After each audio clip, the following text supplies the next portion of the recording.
Hi, Paul here. Thanks for being here.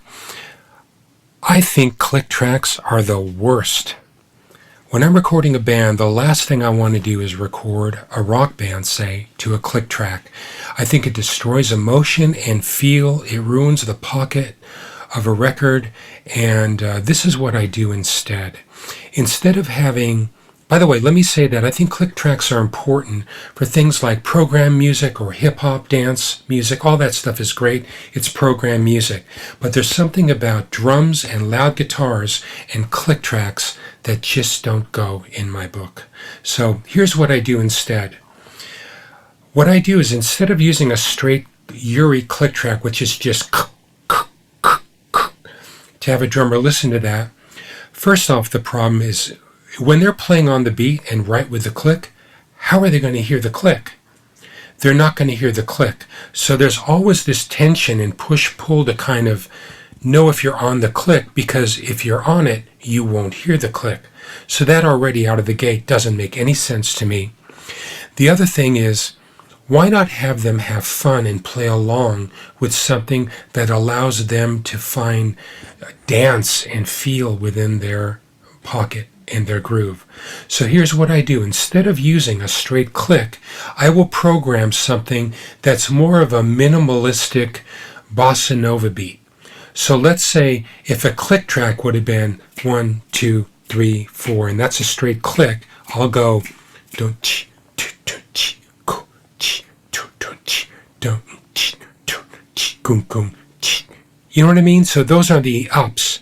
So there's no sound, there's no click, there's no shaker, there's no conga on a 1 or a 2 or a 3 or the 4.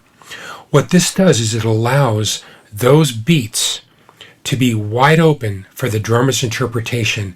So if they want to play on the beat, they find it. If they want to play on top and push a track a little bit, where the backbeat's on top in front of the beat, they can do that. Or if I say, hey man, lay back, let's play on the back side of the beat, they can plant that exactly where it is. They're not being confused by their arch enemy, the straight UREI click track. Now they're playing along with a friend, a fun percussionist that's helping them find the backbeat. So they can snare,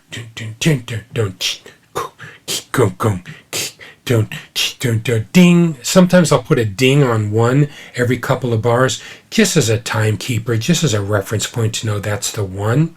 So that really helps. I was actually in the studio in the 90s recording rock band Motley Crue, and Tommy Lee was on the drums, and I wasn't even the producer on the session. And the producer hadn't shown up that morning. I think this was day 2. And Tommy, we'd started without the producer that morning. And Tommy came into the control room and said, man, he's just not feeling it. It doesn't feel that good to him. He's having a little bit of trouble with it. And I said, hey, have you ever tried not using a straight click, but like a minimal percussion loop? He said, what are you talking about? So I showed him this upbeat kind of bossa nova, shakers on the up, conga, on the down, whatever, not on 1 or 2 or 3 or 4. And he went out and tried it, and he was blown away. He said he had never done it before, and he really enjoyed playing along with it. It felt great, and it was really freeing. And that's how we finished that song, Primal Scream.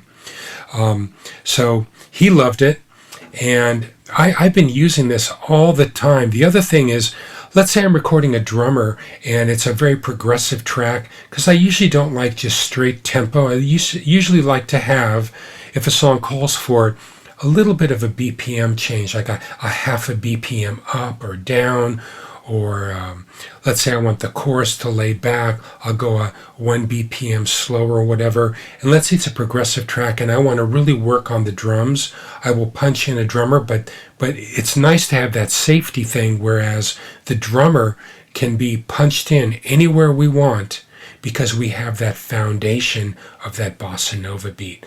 Maybe I'll do that and I'll put a guide guitar on it if I want to build a track that way, if I am building a track.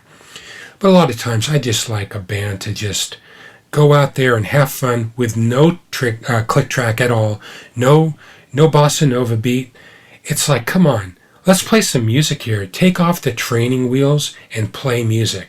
After the fact, I can edit a track together any way I want, or I can use Elastic Audio, but I have a band going out there and just playing the tempo that feels best for them as a band, and just have a blast and make records free. No restrictions, no stay within any sort of guidelines. Just have a blast and put it together any way you want. So that's what I would suggest. Consider doing it with a minimalist bossa nova thing on the ups. Don't use a straight click track, and I bet you really have a blast recording, and it really frees your drummer up to just do an amazing performance that sounds just pocketed and free-spirited, and that's what I would suggest. So thank you for being here. Hope this was helpful. If it was, please consider liking the video, consider subscribing, and until the next time, have fun. Cheers.